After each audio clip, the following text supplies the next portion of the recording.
ಗುರುಗಳೇ, ತಾವು ಉಪವಾಸದ ಮಹತ್ವವನ್ನು ತಿಳಿಸ್ತಿದ್ರಿ. ಯಾರಿಗೆ ಎಷ್ಟು ಸಾಧ್ಯವಾಗುತ್ತೋ ಅಷ್ಟಾದರೂ ಉಪವಾಸ ಕಡೆ ಪಕ್ಷ ಮಾಡಬೇಕು ಅನ್ನುವಂಥದ್ದು. ಇನ್ನು ಇಡೀ ವೈಕುಂಠ ಏಕಾದಶಿಯ ದಿನಚರಿ ನಮ್ಮದು ಹೇಗಿರಬೇಕು ಅಂತ ನೋಡಿ, ಉತ್ತಮವಾದಂತಹ ಪ್ರಶ್ನೆ. ನಾವು ಪ್ರಾತಃ ಕಾಲದಲ್ಲಿ ಧನುರ್ಮಾಸ ಇರೋದ್ರಿಂದ ಪ್ರಾತಃ ಕಾಲದ ಈ ಅಭ್ಯಂಜನ ಸ್ನಾನಗಳು ಇದರಲ್ಲಿ ಆಗೋದಿಲ್ಲ. ಯಾಕೆಂದರೆ ಪ್ರಾತಃ ಕಾಲದ ಸ್ನಾನ, ಸಂಧ್ಯಾ ವಂದನೆ, ಉಪಾಸನೆಗಳಿರೋದ್ರಿಂದ ಅಭ್ಯಂಜನ ಸ್ನಾನಗಳು ಆಗೋದಿಲ್ಲ.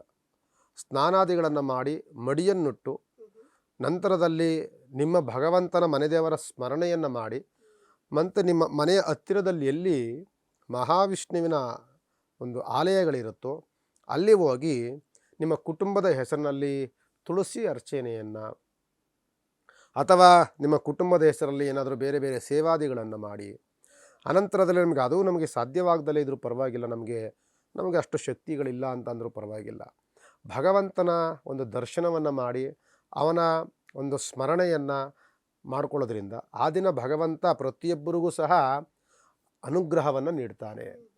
ಭಗವಂತ ವೈಕುಂಠ ಏಕಾದಶಿ ದಿನದಂದು ಭಗವಂತನ ಭಕ್ತರಿಗತ್ರವಾಗ್ತಾರೆ.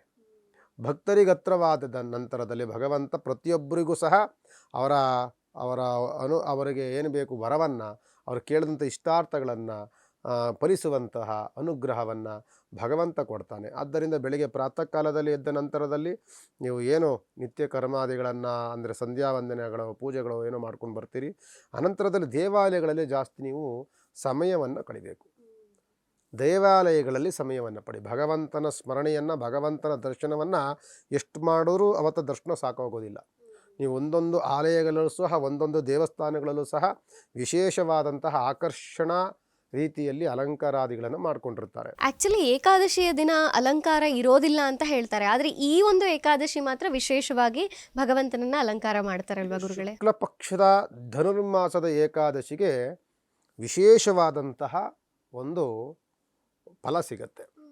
ಅದಕ್ಕೆ ಒಂದು ಪುರಾಣವಾದ ಒಂದು ಇತಿಹಾಸವನ್ನು ನಾನು ಹೇಳ್ತೇನೆ ನಂತರದಲ್ಲಿ. ನೀವು ಮಾಡಬೇಕಾಗಿರುವಂಥದ್ದು ನಾನು ಆಗಲೇ ಹೇಳ್ದಂಗೆ ಇದರಲ್ಲಿ ಉಪವಾಸ ಇರೋದ್ರಿಂದ ನೀವು ಪ್ರಸಾದಕ್ಕೆ ಅಲ್ಲಿ ಏನು ಅವಶ್ಯಕತೆಗಳಿರೋದಿಲ್ಲ. ಪ್ರಸಾದ ಇರೋದಿಲ್ಲ.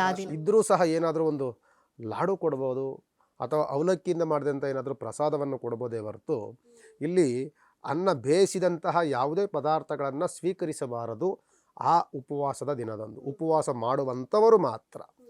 ಉಪವಾಸ ನಾನು ಮಾಡಲಿಕ್ಕೆ ಆಗೋದಿಲ್ಲ ಅಂದಾಗ ಅವ್ರ ಇಷ್ಟಾರ್ಥಗಳನ್ನು ಏನು ಬೇಕಾದ್ರೂ ತಿನ್ಕೊಳ್ಬೋದು. ಆದರೆ ನಾನು ಉಪವಾಸವನ್ನು ಮಾಡ್ತೇನೆ ನಾನು ಇವತ್ತಾ ಅಂತ ಅಂದರೆ ಬೆಂದಂತಹ ಪದಾರ್ಥಗಳನ್ನು ಯಾವುದೂ ಸಹ ನೀವು ತಿನ್ನಬಾರದು. ಅಂದರೆ ಅನ್ನವಾಗಿರ್ಬೋದು, ಉಪ್ಪಿಟ್ಟಂತನ ಮಾಡೋದು, ಇನ್ನೊಂದು ಏನನ್ನೂ ಸಹ ನೀವು ತಿನ್ನೋಗಿಲ್ಲ. ಏನು ತಿನ್ಬೋದು, ಅಕಸ್ಮಾತ್ ನನ್ನ ಕೈಲಿ ಇರಲಿಕ್ಕೆ ಆಗೋದಿಲ್ಲ, ದಿನಪೂರ ಇರಬೇಕು ಅಂದರೆ ಒಂದು ಹಣ್ಣನ್ನು ತಿನ್ಬೋದು, ಅಥವಾ ಕ್ಷೀರಕ್ಕೆ ಭೇದವಿಲ್ಲ ಮತ್ತು ಜಲಕ್ಕೆ ಭೇದವಿಲ್ಲ. ಒಂದು ಗ್ಲಾಸ್ ನೀರು ಕುಡಿಬೋದು, ಒಂದು ಗ್ಲಾಸ್ ಹಾಲನ್ನು ಕುಡಿಬೋದು, ಒಂದು ಹಣ್ಣನ್ನು ತಿನ್ಬೋದೇ ಹೊರತು ಅದನ್ನೇ ನಾವು ಹೊಟ್ಟೆ ತುಂಬ ತಿನ್ಬಿಟ್ಟು ನಾವು ಉಪವಾಸ ಮಾಡ್ತೀನಿ ಅಂದರೂ ಅದು ಸಹ ದೇಹಕ್ಕೆ ಅಲಕ್ಷ್ಯವಾಗುತ್ತೆ. ದೇಹ ಅದು ನಮ್ಮನ್ನು ನಾವು ಹೇಳ್ದಂಗೆ ದೇಹ ಕೇಳೋದಿಲ್ಲ. ಆವಾಗ ಅದರದ್ದು ಆದಂಥ ಕೈಂಕರ್ಯವನ್ನು ಅದು ಮಾಡ್ತಾ ಇರುತ್ತೆ. ನಿಮಗೆ ಅಡೆತಡೆಗಳು ಬರುತ್ತೆ.